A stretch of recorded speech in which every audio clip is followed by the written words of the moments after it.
Welcome to our video series on implications of Brexit for EU migrants. The audio for this presentation is taken from an event held in London on the 10th of May 2016.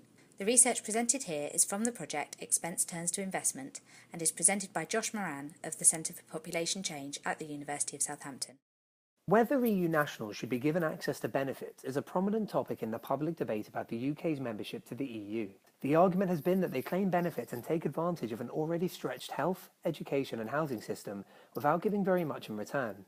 And it's not surprising that public opinion reflects these sentiments. Various opinion polls have shown that the general public in the UK are actually in favour of limiting the number of benefits that migrants can claim and, as this graph shows, increasing the length of time that a migrant has to be resident in Britain before they can build up any entitlements at all. But just how true are these claims? Well, to answer that question, we need to look at who the EU migrants that are coming to Britain actually are.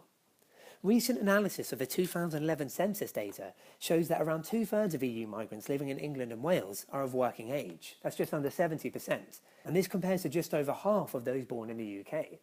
On top of this, new research has provided evidence to suggest that EU migrants are actually making a positive fiscal contribution. That is to say, they are paying more in taxes than they are taking out of the social security system.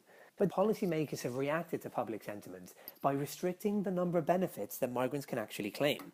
Since 2014, new restrictions have been introduced. These have included increasing the length of time that new EU job seekers have to wait before they can make any claim for benefits at all, removing housing benefit and council tax reduction for EU job seekers, and making it harder for EU migrants who are employed in the UK to actually be considered workers. This is important because in order to receive any in-work benefits, an EU migrant must be doing work which is considered genuine and effective rather than marginal and ancillary to the labour market. And most recently, as part of the renegotiation of the UK's place within the EU, a new emergency brake has been introduced. This would allow the UK government to freeze all in-work benefits for new arrivals from the EU for a period of up to 7 years. Over those 7 years, entitlements will gradually rebuild. But at the moment, it's not clear how that would work. So how do we examine the impact of these restrictions? What if we didn't look at social policy as a burden, but looked at it as an investment? To do this, we used a policy simulation method to test how the exact entitlements of EU migrants have changed since the 2014 restrictions have been put in place, up to and including the new emergency brake, for different types of EU migrants in different situations. We also tested to see how entitlements could theoretically change in the event of a Brexit, where we assumed that the current rules for non-EU migrants would be applied to Europeans. To give life to our investigation, we present this data here in the form of 3 biographies which tell the stories of different migrants in Britain. The characteristics of the migrants in these biographies were chosen on the basis of the statistical data about the UK's EU population, so although they're hypothetical, they're certainly plausible. We compared each migrant's total income, including benefits, to a relative poverty line, based on the average wage in the UK and adjusted to each migrant's individual household composition. So first we have Peter. Peter arrives from Poland at the age of 24. He is single and he has a degree in computer science. He comes to Britain to complete a graduate internship at a software development company. After he completes this, he has 6 months of intermittent work with an IT company and is looking for a more permanent job. Although the work is intermittent, he is able to use his savings to keep him going. And at the end of these 6 months, when the job is no longer there, he becomes unemployed and applies for unemployment benefits. So as we can see in the pre-2014 restrictions, he would receive an amount that wouldn't have taken him over the relative poverty line, but he would only be slightly below, and would therefore be able to survive as he looked for jobs. He would of course be limited in how long he could claim, like all UK nationals are, but we could have an extended period where he'd be able to claim this type of support. Under the second scenario, his claim to the benefits while he's unemployed is different. The previous 6 months of his work have been intermittent and relatively low wage, and as a consequence, he is not categorised as a worker. The work that he had been doing would be seen as marginal and ancillary to the labour market rather than genuine and effective, and as a consequence of that, he is not awarded housing benefit because he is designated as a job seeker rather than a worker. So his income falls substantially from just under the poverty line to under 25% of the relative poverty line. And if Brexit took place, he would have no recourse to public funds, and as a consequence, he would receive nothing in terms of benefits. Our second migrant is Maria from Romania.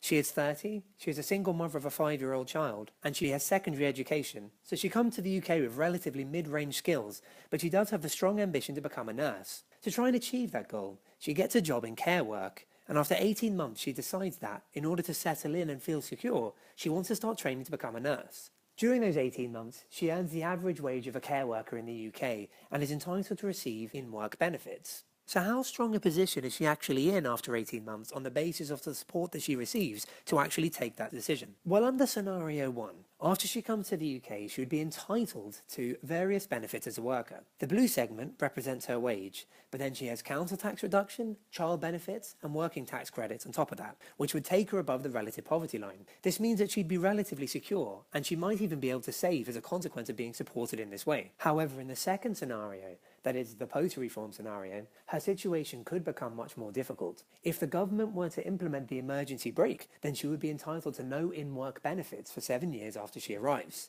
Now, these benefits will gradually build up over time during those 7 years, and we don't know exactly how that would work for the time being. But what we do know is that her total income would definitely be below the relative poverty line. And, like with Peter, if Brexit were to occur, she would be entitled to nothing.